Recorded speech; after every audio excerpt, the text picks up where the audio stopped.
Thank you.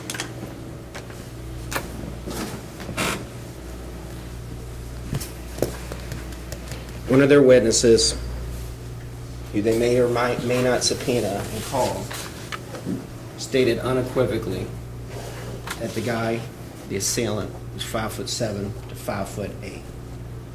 He also states he doesn't drink, he was in plain view, and there was no one else around. There were no other people around. Rachel wasn't around. The Caldwell wasn't around. The people that they talked about in their opening were not around. He's coming in the garage, and the way it's set up is his buddy, Marcus McKenzie, is directly in front of him, and he sees everything that's going on.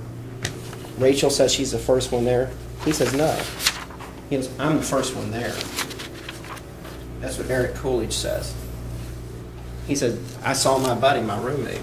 I saw him right there. I knew something was happening, so I started running, and I'm the first one on the site. I take my shirt off, and I put it on his face. Now, whether they don't have him subpoenaed or not, or they don't plan on calling him, I'll do my best to get him in here.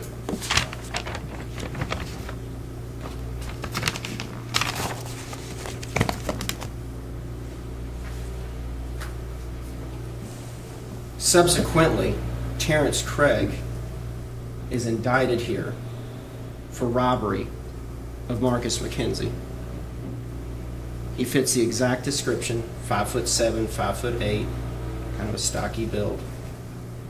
And that's exactly from the jump. This is a 2010 case. Just as of recent, he was indicted for the robbery that he's accused of. You're going to hear from Zach, who's at the car, and they're going to testify that they're leaving. And the way it transpires through the night, they're there for a party. The party lets out, and the Bellamy, it's a really nice place. When I went to U of L back in the early 90s and 80s, they didn't have places like this. It looks like a really nice condominium. It's called the Bellamy. And it's a gated community. And in the middle of it, there's a warehouse that delimits one side of it. And then there's they look like condominiums, but they're apartments. They're student housing. They're really nice. But when parties let out, there's a basketball court, and it's a big square. So there's a court that goes this way, and there's a court that goes this way on the same block. And just like young guys, teenagers drinking, because Marcus was underage drinking, which is no big surprise in college, people start gathering in the basketball courts and talking. So there's a big crowd in the basketball court. Well, they're getting ready to leave. Zach, Justin, and Austin are leaving. And a guy named Terrence Craig, who goes by Twin, comes up and says, hey, are you guys going to Hardin? Are y'all going back to E-Town? And they said, yes. He goes, can I hitch a ride with you? Austin says, yes. So they start leaving to the parking garage. Testimony will be that, they beep the car because everything's automatic now. Justin gets in the front seat, and Zach and Austin are talking in the back of the vehicle.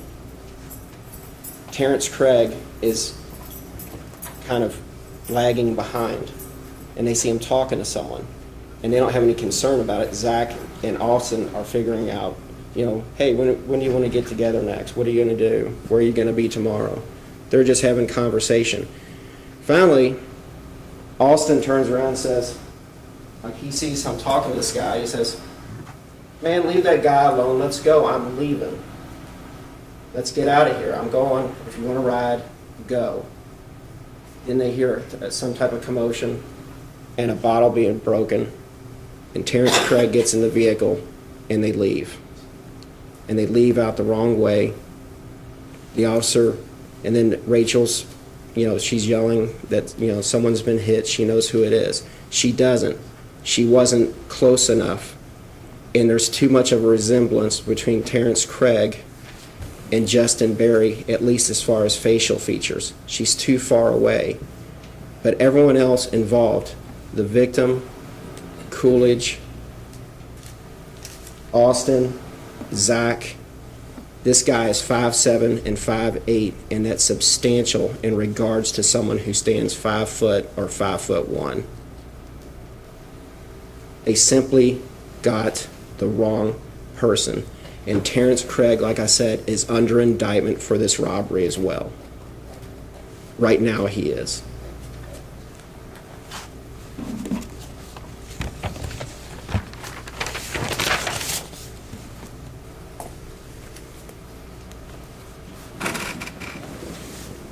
You're going to hear as well that when Austin is leaving, he doesn't know whether it was a fight. He doesn't know what was going on between the two. He doesn't know who the initial aggressor is. He doesn't know anything about it. They don't know if a crime was committed, if they swung on Terrence Craig, if Terrence Craig just aggressed on this Marcus McKenzie. He doesn't know anything, but they're leaving the garage. You're going to hear from Zach that he get left in his own vehicle and that he just didn't want any trouble. You know, he's going to school. He doesn't want any trouble.